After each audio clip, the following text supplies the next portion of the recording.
Anyway, I'm just going to just make some introductions here. My name is Eric Luden. I'm the founder and part owner of Digital Silver Imaging in Belmont, Massachusetts. We are our custom fine art printing and framing lab. We are been in business since 2008, and we've been involved in shows and exhibitions for many years. We've been a happy participant and sponsor of the Colorado Photographic Arts Center and the Month of Photography in Denver. So, and we're grateful to have Samantha Johnston with us from Colorado Photographic Arts Center. So do you want to introduce yourself, Samantha? Sure, absolutely. Hi, everybody. I'm Samantha Johnston. I'm the executive director and curator at Colorado Photographic Arts Center in Denver. And we're so excited to have Digital Silver Imaging as a sponsor and to support both the festival and other work that we do at the center. And they printed our fantastic exhibition that is up currently.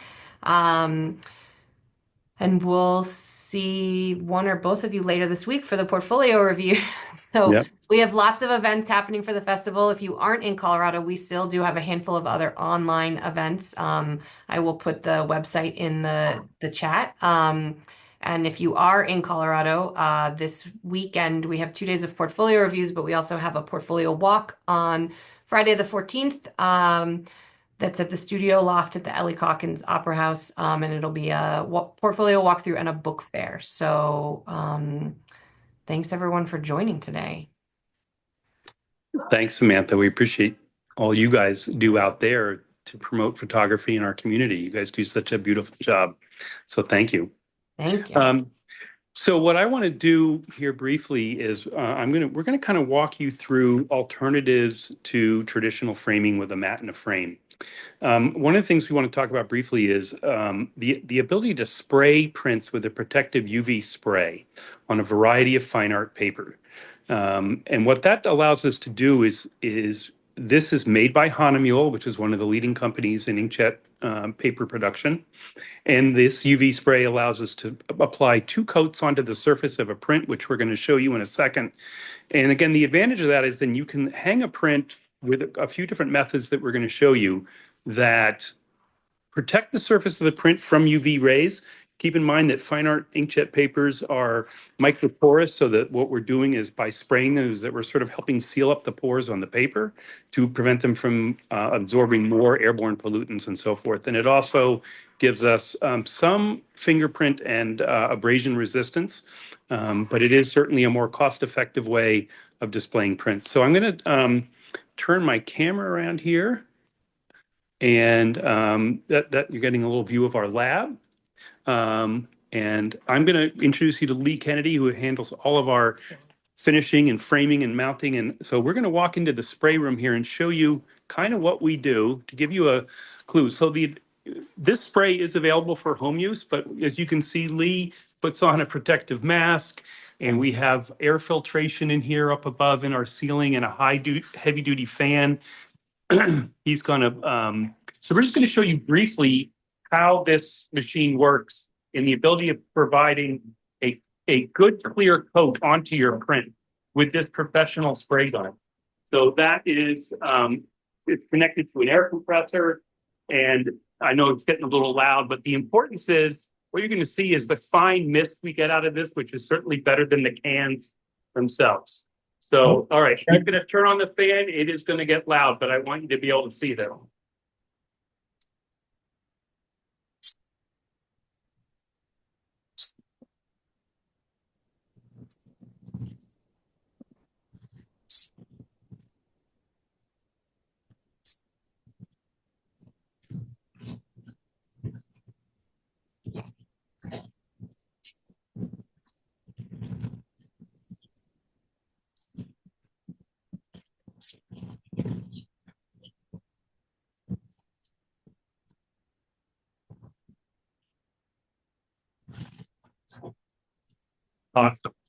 Cutting room, which you can see we cut a variety of materials for mounting.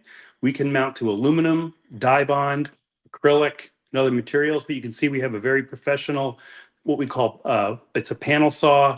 It's precision aligned, so when we cut materials, we're getting nice, exact 90-degree corners. So the importance of this is to kind of get you to see a little bit about what our operation looks like. These are some of the materials that we mount to. We have all these materials over here, as I mentioned. We can frame with Optia Museum acrylic. We can mount to dibond. And Lee keeps an incredibly organized shop, which is really important. So what we're going to walk to now is our actually finishing area where we're going to talk to you a little bit about mounting. And again, we just want to walk you through some steps that we go through so you can see how we do this. So the first thing that Lee's going to demonstrate is mounting a print using our press onto dibond. So Lee's going to kind of walk you through what he's done so far. So we've gotten our print from the inkjet department. We've cut our dibond to the size that we want. For a mount like this, it's going to be flush, so we're going to lose these borders and everything when we trim it.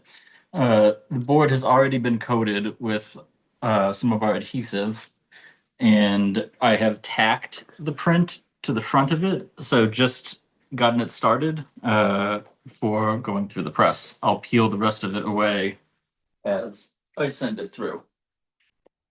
So one of the things I just want to say too is that the adhesive we use is a completely archival neutral pH adhesive. So it is different than like the old seal tissue that some of you may have used in the past where you have to heat things up.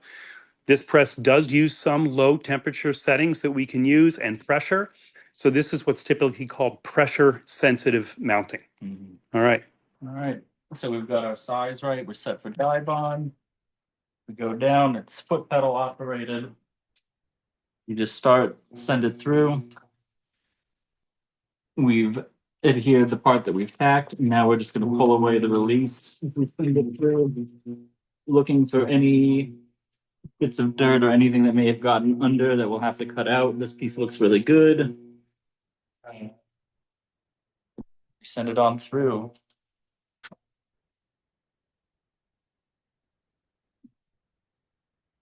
And now they just look so good when they come through that press, but real nice, flat finished. And when you flip it over, you can see we've got this excess. So yeah, one of the things I just want to mention is that when we mount, if we're mounting things flush mount to dibond where there is no border, we do lose a slight amount, maybe an eighth to a quarter of an inch, depending on the size of the print. Usually an eighth of an inch. An eighth of on an each inch. side.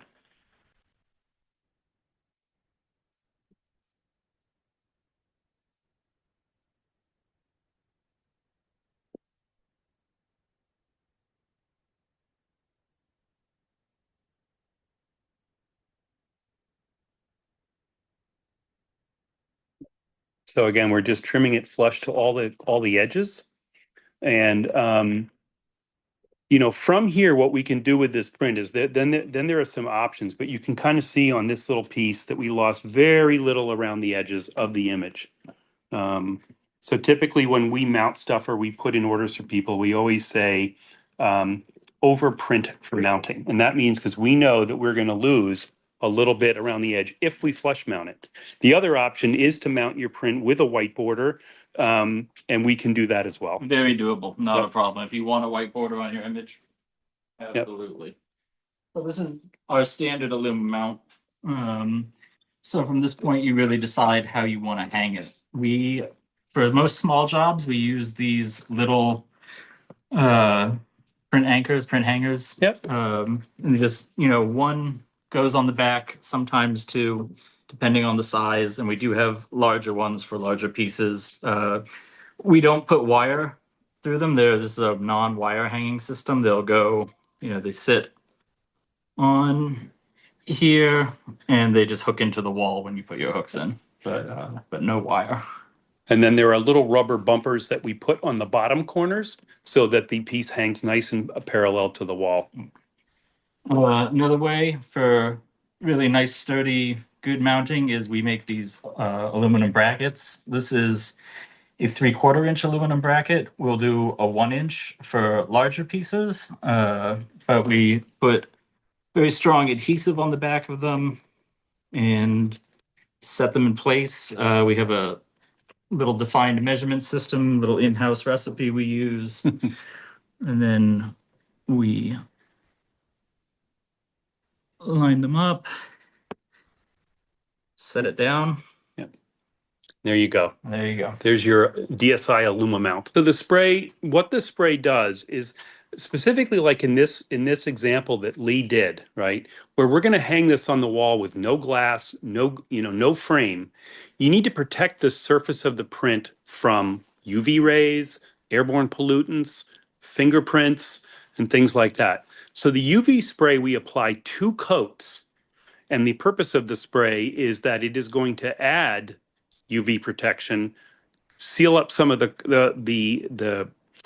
surface of the paper, which we know the old term was microporous, which allows the ink to go into the paper. But then you need to seal it up from airborne pollutants and other things like that. So the spray goes on, and it is practically indistinguishable when you look at the surface of your original print, excuse me, and once we've put 2 coats on it, especially on semi-gloss fine art papers. So Frank asked, does the spray work on glossy and semi-gloss papers? So the only papers it definitely does not work on is photo-based papers, like a resin-coated photoglossy, resin-coated pearl luster, like Epson Premium Luster or Ilford Photo Pearl or Canson, any of the papers that have that resin-coated base, it will not work on. And on some of the it will work on very well on all cotton rag based inkjet papers, like Hahnemühle Photo Rag. This is Canson Platine. We have had some issues with the because I'm drawing a blank here. Not the cotton rag base, but the thank you, Lee. Alpha cellulose based papers.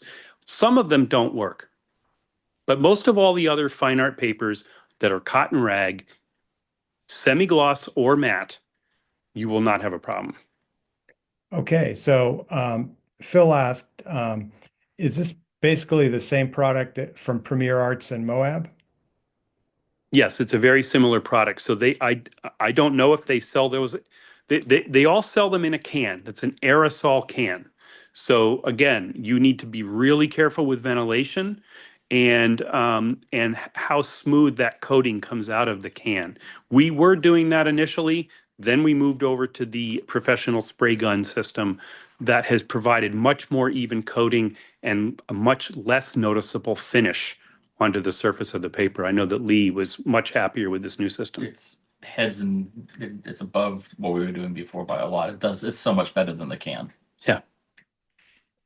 Okay, so now we're going to move on to dibond itself, and we have a lot of questions from John and Eric and Michael. What exactly is dibond, and why is dibond such a good substrate?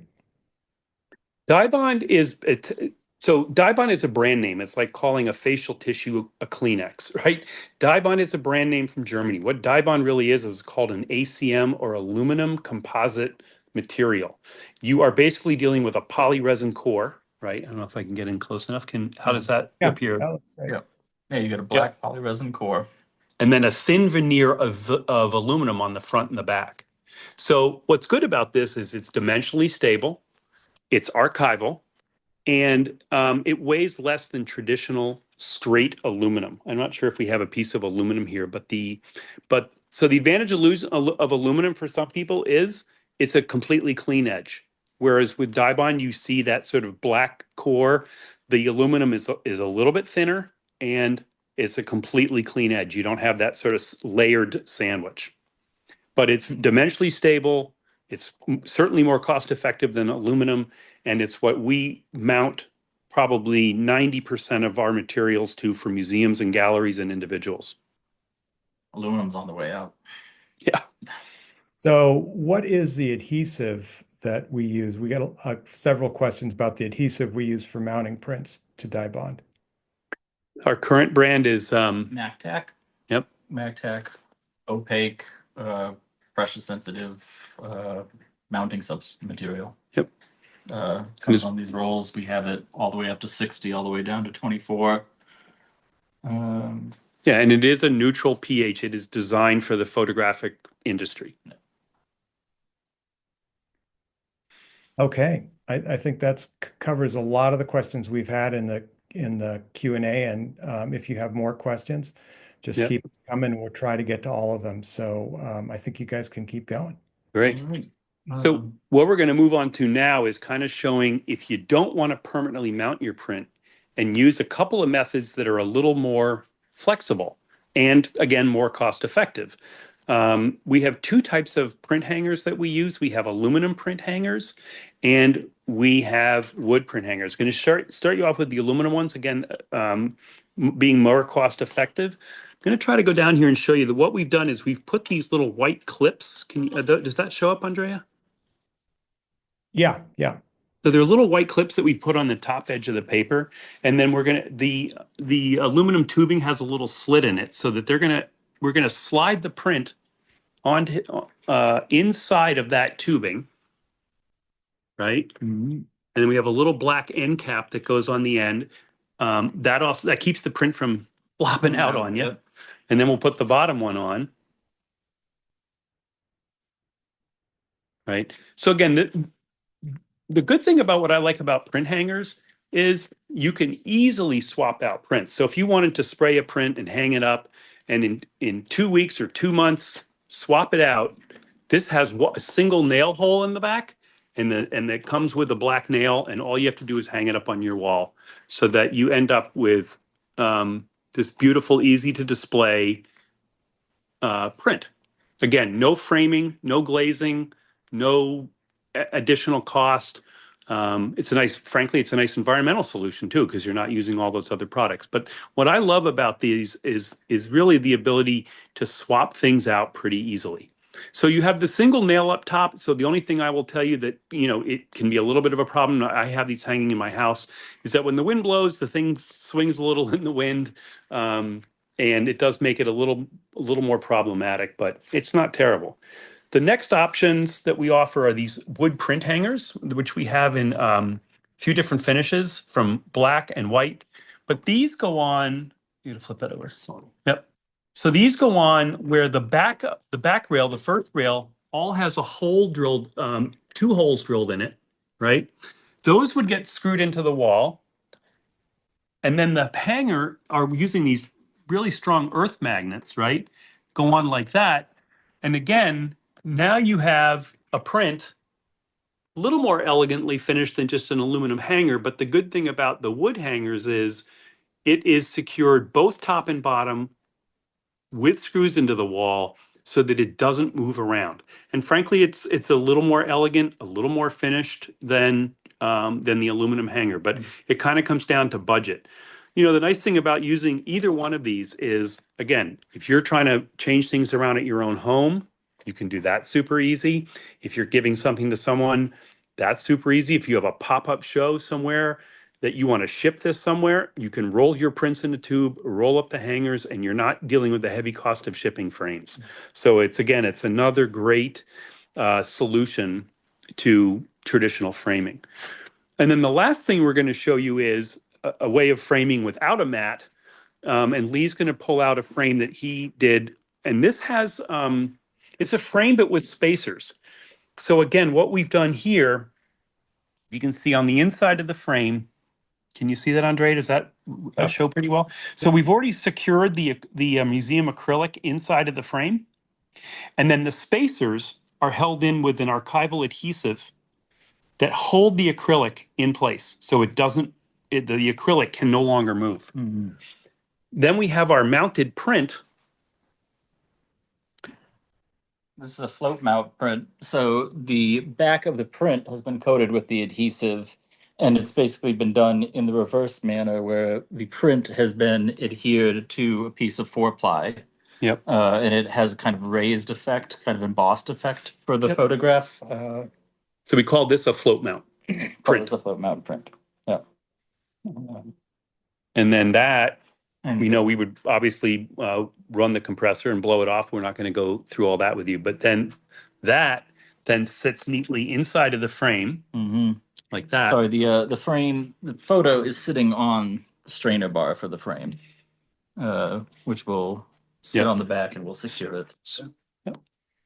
Strainer bar is then what holds everything together. And this then does become a solution where you could swap out some pieces as long as they were the same size. Lee will flip it over and show you, them screws go in. Whoop. And this is also beveled. The strainer bars are beveled at a 45. And then what happens is we give you a wooden cleat similar to the other ones that we do. So a wooden cleat is, again, also beveled at a 45 and cut to size, fits right inside the strainer bar. But the importance of a strainer bar twofold, it adds structural integrity to large frames or any size frame, but it also then gives you a method, and it holds everything in place with wood screws, but it also gives you that hanging method.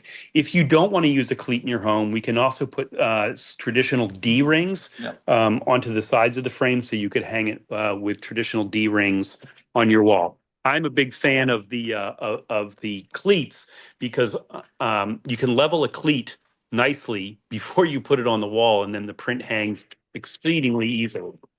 Absolutely. So again, we're showing you framing, but this is what I like about this option is that the piece, when finished, it looks a little more contemporary. I like that clean white border. It doesn't have the bevel of a traditional mat, but that's kind of the finished piece and how it would look at the end. Yeah, the Optium just looks so good in it too. Yeah, and on this one we're using Optium Museum acrylic, which is top of the line, non-glare, 99% UV protection, and really, You really never regret deciding to choose Optium, the museum acrylic, but you might regret not have chosen. yeah. So that's kind of it for all of the different options we wanted to show. Again, the spraying we think is an important element today in being able to preserve your prints without having to go through, the high cost of framing. We know how expensive framing is. Materials have gone up. We love framing pieces. Don't get me wrong, but if you are trying to do something where you have flexibility, where you want to change things out more frequently, either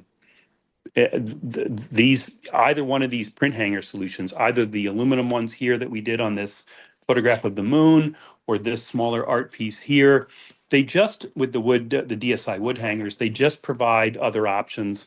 And, or the idea of just, if you want to mount the print and floating it, it does provide you a really nice solution. I love how float mounts appear on the wall. They just hang easily, and they do give that sort of feeling of like they are floating off the wall, and a really nice, just again, a nice option. So those are kind of our options that we want to talk about. We're eager to hear your questions, and I want to thank Leland for his time. Hold on, I'm working with a new system here. So Lee has been with us for a long time. Everybody that works at DSI has studied photography. And I think one of the advantages we like to say is that we are truly an artist-run business. Everybody here puts the same care into your work that they would into their own work. And I think that that's an important piece that we offer that may not be true everywhere else you might go. So we sincerely care. Yep. Yeah. So thank you, Lee, for all of your demonstrations today and your time. You're welcome. I'm going to walk you over to one thing that Lee just finished, just so you can see kind of large pieces that we do. Some of you may know the photographer Dawood Bey, and we do all of his large-scale silver gelatin prints. So this is a 48 by 60 silver gelatin print that we printed and then mounted to dibond. And this will be shipped down to his gallery, Sean Kelly Gallery in New York. But again, beautiful way to finish a print. It's nice and smooth, lays perfectly flat, and it's just a beautiful way to finish off a print. Archival. Yep, totally archival. Thanks, Lee. Yep. I'm going to help slide that back on, covering up the beautiful work that we did. So anyway, and then, yeah, you're just getting a little tour of the backspace. But anyway, those are kind of all of our options that we can share with you. And I'm going to go somewhere where you don't have to look at the shipping area. So I think I can answer a few questions here. And I just wanted to let everybody know we've got a lot of people, I think, who aren't familiar with digital silver imaging. And all the products that we've shown you today, we sell. So Karen asked that she loved the aluminum print hangers and where can she buy them? And you can buy them directly from us along with those wooden print hangers. We have those manufactured. So everything we've shown here today, we do. It's not saying that you couldn't do a lot of these things yourself, because you can. I also want to say that with the wooden print hangers, that History Reimagined, the current show that's up at the Colorado Photographic Arts Center, which is really an amazing show. Samantha did a terrific job curating that, and the artists in there are really, really great. That entire exhibition is hung with our wooden print hangers. And I'm going to try a screen share because I have a shot that Samantha sent me the other day. So let me see if we can work this out. So there we go. So there's the exhibition. Can you all see that at the Yeah. Photographic Arts Center? And those are all our wooden print hangers in there. And some people have asked, does the work hang flat? Now, a lot of that depends on the paper you use. So, of course, the heavier the weight the paper, the flatter it hangs, even though I think that some photo papers would hang very flat because they're on a resin-coated base. Um, but these prints all looked really great in the hangers, as you can see. They do curl a little bit. I'm going to be completely honest, a little bit at the edges. And a lot of that probably has to do too with the relative humidity where your Yeah. hangers show. Um, Now, so the advantage too for the Colorado Photographic Arts Center and anybody else who uses these is the fact that the next show that they hang, it's really just an investment in replacing prints, not all the frames, and it's less time consuming, and again, just a great solution. yeah. So Rob also asked, and I assume, Rob, that you're referring to the aluminum hangers about the clip. And the clip is not, oh, that's Michael that asked that question. The clip is not permanent. You can slide that clip on and off your print. It's pretty tight, so you have to be a ginger with it, but I've done it many times without damaging prints at all. So Rob asked, Eric, is how does the inside frame hang? For example, can any of the 3M releasable systems be used? I don't know exactly, Rob, what frame you're talking about, but I assume you're talking about something. Oh, what's the brand name for those 3M release products? Something tack. Yeah. Is that what? Yeah, I can't see any of the chat from my mobile device here, so I'm not sure if that's Yeah. if you Yeah, I know exactly the product, but I would say you have to be very careful about the weight of the items and also over time, for some reason, command strips. Thank you. command strips. Yes. Yeah. I Um, mean, I think you're really going to get into question into weight and what those command strips say they'll hold, because yes, if the pieces are small enough, um, by all means, you could literally just tell us don't put anything on the back of the dibond mounted prints at all, and you could hang it directly with command strips. So you'd get maximum adhesion, right? You'd get as much surface area as possible. Dibond isn't too heavy, but I think you'd want to do some experimentation. yeah, I also think if you're going to use command strips, one of the substrates we didn't show is gator board. And maybe Eric, can you grab a piece of gator board there? And what gator board is, it's a foam layer. Here, Eric. There it is. So it's, black. What you have to keep in mind though is it's still foam. So it's more archival than traditional foam core because the face of this is literally a wood veneer base on this on what's on Gator board, as opposed to paper from the other, whether it's just traditional foam core. But the problem with any foam product is it is subject to, humidity and atmosphere, so it can warp and bow pretty easily on larger size prints. But again, temporary, lighter than dibond, absolutely. Hangers, they won't accept metal clips or single hole fittings. How do you use a wire hanger with the dibond or the print hangers? Um, that's a good question. Say that again. If they won't accept anything but wire. Was Yeah, that it? yeah. Um, well, I guess the only thing we could do there would be we'd have to use the aluminum tubing on the back, but then what we could do is put D rings on that with wire in between. Because we've tried to use the those aluminum plates with wire stretched between them, and frankly, it's the plates are really meant for a one type of hanging kind of solution, which is a single nail. And as soon as you run wire between them and then a nail, it's kind of pulling on those from two different directions, and I don't recommend it. Um, our good friend Veronica, hello Veronica, asks, what is this range of sizes available? And I'm assuming that Veronica is referring to our Aluma mounts, which are prints that are sprayed and mounted to dibond, and just maybe our mounting in general. So we use the Canon image prograph printers.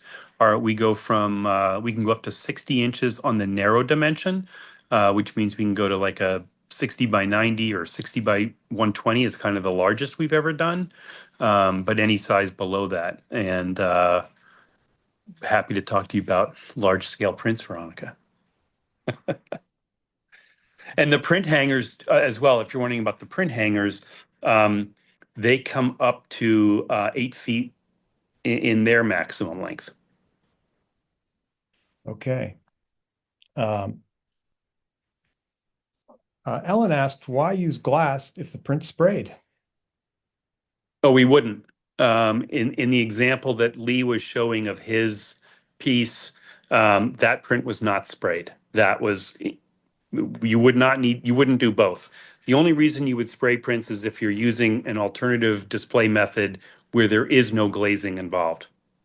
And I can only think of one other reason why you might spray a print. So let's say you had a frame that you wanted to reuse and it didn't have UV glass in it, then you could use the spray on the print and then put it in that frame. And that way you wouldn't have to buy brand new UV glass or UV acrylic if you didn't have it and it was in good shape. Um, uh, Brian asked, what width of aluminum hangers or width of the border on the photo being mounted? Yeah, I get Brian's question. He wants to know how much border do you need to leave for the aluminum hangers or the wooden hangers? Oh, so typically what we do is if you tell us you want a 24 by 36 print, and let's say it's a horizontal image, so it's 36 on the long dimension, we add about on the aluminum hangers, we add about little over a quarter of an inch on the top and the bottom, because that's the part that will get covered up in the aluminum hanger. And on the wood hangers, we do a half an inch. So we add that to your print dimension if we know we're using hangers. So that, or if you're going to do it, make sure that's what you do. The other thing to keep in mind, if you're going to use the aluminum hangers, is that because of we showed you those little black plastic plugs that go inside of the aluminum tube, they are a little bit wider. They are already set longer than the print. So if you buy a pair of 36-inch aluminum print hangers, they're actually closer to 37 or 37 and a half inches long. Um, because of that plastic plug sliding inside of the print hanger, that's what that allows for. Um, Don, and this is a good question for you, Eric. Don asks, how large can the wood hangers go? So again, the we there was in the Leica Gallery LA. I'll tell you a funny story. We worked with a photographer named Kira Crowell, and Kira did a 16-foot long print, and I know that she had something custom made. Standard size is 8 feet long, um, and in 1 inch increments. So we can go, from like I think the shortest one is 9 inches wide up to As I said, 96 is standard. The other problem after that is the cost of shipping and all that goes through the roof after you exceed 96 inches with UPS. Yeah, Rita asked, and you're correct, Rita, that there were two different whites on the wooden print hangers. We actually have examples of those. Eric, do you have that handy? But if Yep. not, we also have them on our website on if you look for wooden print hangers, and there'll be a link to that page on our website in your follow-up email. So this is considered whitewash, right? This is the oak, black, walnut, and then white. They all show a little bit of wood grain in them, so they're kind of nice. Yeah. So Jeff, And these are cut. I'm sorry, just to also confirm that the person's question before about the width. The wood hangers are exact length. So when you order them 12 inches wide, that's how wide they are. It's the aluminum ones that if you order, say, a 24-inch wide one, it's going to come like 25 to, I think, maybe 25 and a half. Again, because this black plastic plug inserts into the hanger. right. So Jeff asks, and Jeff must know Edward. So he says, what is the system that Edward Bocius used in the post? So if you saw the announcement for this webinar, it had a picture of a photographer standing in front of a big wall of prints. Yeah, that was the whitewood hanger system. And we used three of them, right, Eric? Yeah, 3 or 4 across, I forget, because those were big, tall prints. Yeah. So if you recall that. Um, all right. So Catherine asks, using the dibond method, is there a way to attach some hanging equipment for galleries that insist on wire? I think we've kind of covered that. You need to use that aluminum frame, probably is the best way, especially for larger prints. So do you have a cost comparison versus traditional framing, Richard asked? So maybe if we talked about our Aluma mounts versus a traditional frame and maybe, the wooden print hangers, Eric? I unfortunately can't get right. I should have had that prepared, but I don't have that right in front of me because I'm on my phone. I'm sorry. I, Um, yeah, and we have all our pricing on our website, but I think just to kind of ballpark it, I would say that if you go with our Aluma mounts, you're probably saving 25 to 40%, wouldn't you say, Eric, over yeah, closer to 20%. Yep. yeah. And with the print hangers, you're probably saving well, over 50. 40. Yeah. Yeah.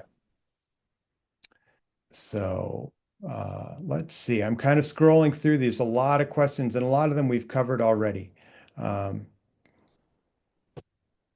here's a good question from Randy. Do you offer frames with spacers and metal frames? Yes. As long as the profile is deep enough, like the Nielsen 117 profile it works fine. We have those on our website. And those, yes, we definitely do spacers in the Nielsen branded frames, provided they have enough depth. Okay, let's see. Frank asks, how effective is the UV protective spray compared to UV filtering plexi? So, I would say that the big advantage of the Plexi is that it provides, a little more abrasion resistance. Obviously, if somebody bumps into it or something happens, it does provide that. But in terms of UV, um, the UV spray, according to the Hahnemühle site, adds 25 to 40 years of longevity. And I would imagine that UV acrylic provides more than that. I don't have a spec on that. So I can't answer that directly. But again, if you're using if you look at some of the studies that are done, like on pigmented inks, which we use with our Canon ImagePrograph printers, and some of the fine art papers that we use from Canson and Platine, you're already dealing with longevity that is being estimated at over 100 years. And by adding that UV protection, you're extending that. So John asked, is dibond cut to order or does it come in standard sizes? And the answer to that is we cut it to order, and we usually buy it in sheets that are, Eric, they're 4 by 96. 4 feet by 8 feet, and obviously, Dibond, it does come 60 by 120. But yeah, everything as you saw in our nice panel sign in the other room, we're just cutting it to whatever size. I mean, we've done Dibond that is 12 inches by 42 inches. Whatever you need, we can do.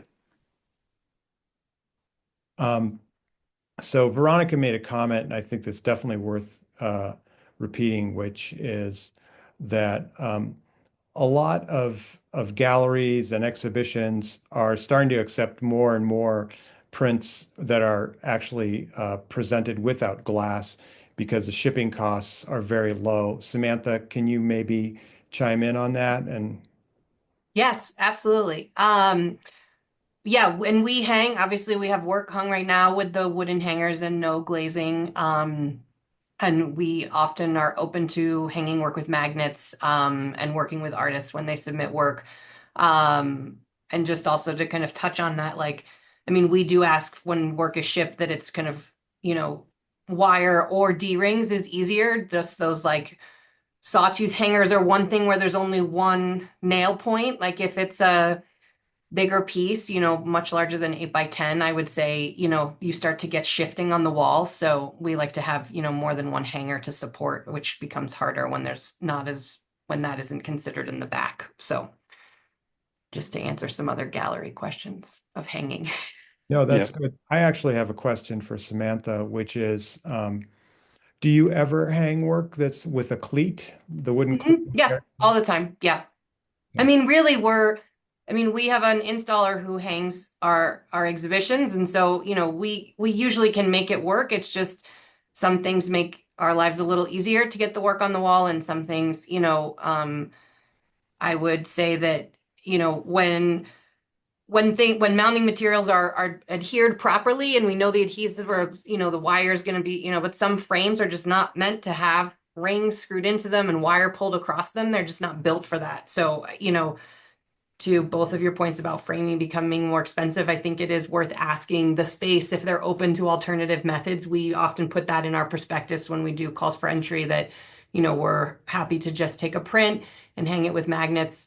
I'd much rather do that than have a frame that's kind of half falling apart when it gets here. So, you want your work to look really great when it's on the wall. Yeah, we've also had customers that have taken those either the wooden hangers or the aluminum hangers, and you can simply roll the prints and put them in a tube, and then put the hangers, Yeah. the hangers in another tube, and that saves like a tremendous amount on shipping costs. Yeah, Sure. and we've had artists do that as well. I mean, really, I would for at least our space, I always say just ask the questions. We're happy to answer. We're here to support. If you're like, I have this thing, I just wanted to make sure, just shoot us an email, and usually it's fine. We'd rather err on the side of things looking really great than something don't ship glass. Don't ever ship anything with glass. It's gonna come shattered. Those are the types of things. Yep. Yeah.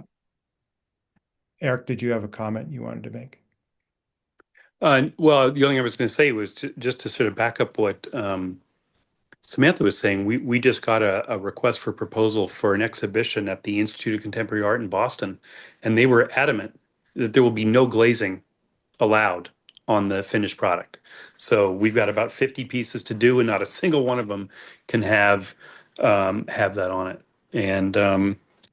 And so we're going to be, but we mentioned the spray, and they were very open to that idea, and so that sounds perfect. And we're now working with a new fine art photographer who loves the idea that we can now offer just sprayed prints without having to go to all those other costly things that in some cases then make their artwork priced beyond what the client wants to pay. Mhm. And there's one other method that we didn't talk about in this demonstration, which is that we can also do, which is And this is especially a good option for very high traffic areas or even areas that have some kind of exposure to a little bit of moisture, which is lamination. So, and there are some very good laminates out there that are very, very just kind of a very thin coating over a print, and we can laminate your prints as well. And I think kind of apropos to both Samantha and Veronica's comments is one of the great things, I know a lot of people are kind of bemoan the passing of analog photography, but when it comes to color, you never had the choices of the beautiful surfaces and papers that you did before when people were making just C prints. So why hide that behind glazing? Yep. So um, so a couple of people have asked about the aluminum print hangers, Yeah. and um, uh, you could probably, because Michael had mentioned that he makes 13 by 19 prints. Yep. So um, I don't think there's a 13-inch hanger or a 19-inch hanger, is there, Eric? No, but what we've done, you can either, if you buy them from us, or if you're doing this yourself, what you can do is on a chop saw with a metal blade attached, we've customized these things for people all the time. So you can literally, all the thing you have to be careful about is on the top piece that you, oops, I don't have this line. Hold on, let me just switch this around and apologize with me and my gimbal. Um, because the hole is centered, when you cut the top rail, you have to cut even amounts off the left and right side. I remember the first time I went to do this, I just put the thing in the chop saw and cut the top and the bottom at the same time and realized I lost my center point. But yes, with a nice aluminum blade, you can easily customize these in any size you need. Eric, can you hold that print up and stand back a little bit so people can see how straight it hangs? I don't know if I'm going to be able to do it just because it's just me at this point. I think that's pretty good. I'm not super tall and therefore I don't have super long arms. Oh, maybe I can go like that. Is that any better? Yep. So, it hangs pretty well, pretty flat. Um, we use something here called a D roller, which is how we, on any fine art print up to 24 by 36, we ship to you nice and flat. We don't roll them so that when you get your prints, they will lay nice and flat. Gone almost to an hour, and I think we've pretty much covered the bulk of the questions here. If you have a last minute question, um, uh, I'm just cruising through the questions to make sure we've got them all. But I don't know if you have any closing comments, Samantha or Eric, maybe about the month of photography or what's going on at CPAC. I just thanks again everyone for joining. And if, I put the website in the chat earlier in, if you scroll back up, we have lots of events. And then, as I said, even though people are not all in Colorado, we have a handful of online events as well happening for the festival. And we do also have online programming that we do at CPAC as well. Education programming, and our membership program has Photovox, which meets almost every month. And we have a mix of in-person and online programming for that as well. And I can highly endorse CPAC. And I think that even if you don't live in Colorado, that it's a very valuable membership to have. It's not a lot, and you get access to all kinds of great resources. And Hmm. if you're ever in the Denver area, make sure you stop by because I think they have one of the most beautiful, if not the most beautiful photo gallery in this part of the country. So, and they always have a great show up. So, Thank you. That's great. Yeah, thanks everyone for joining us. I think we hopefully learned some things, and someone did ask about the webinar watching later. Yes, you will get a link to this as in a follow-up email tomorrow. Having a hard time with my little gimbal here, but that's just life when you're over 60. Um, so anyway, but I really thank everybody for your time today. Lee has gone off to do other things, but really grateful to Colorado Photographic Arts Center and Samantha. I have to say, you're one of the hardest people working in this photo industry to support our industry. And I am forever grateful for all that you do to help, photographers realize a lot of their dreams, and you really make a lot happen. And I applaud you for all your hard work. Thank you, Eric. Yep. Thank you both. Yep. And All if right. you're doing portfolio reviews at the Month of Photography in Denver, Eric and I will be there. We'll have a table, so stop by and say hi. All right. Thank you all. Thank you. Bye-bye. Bye.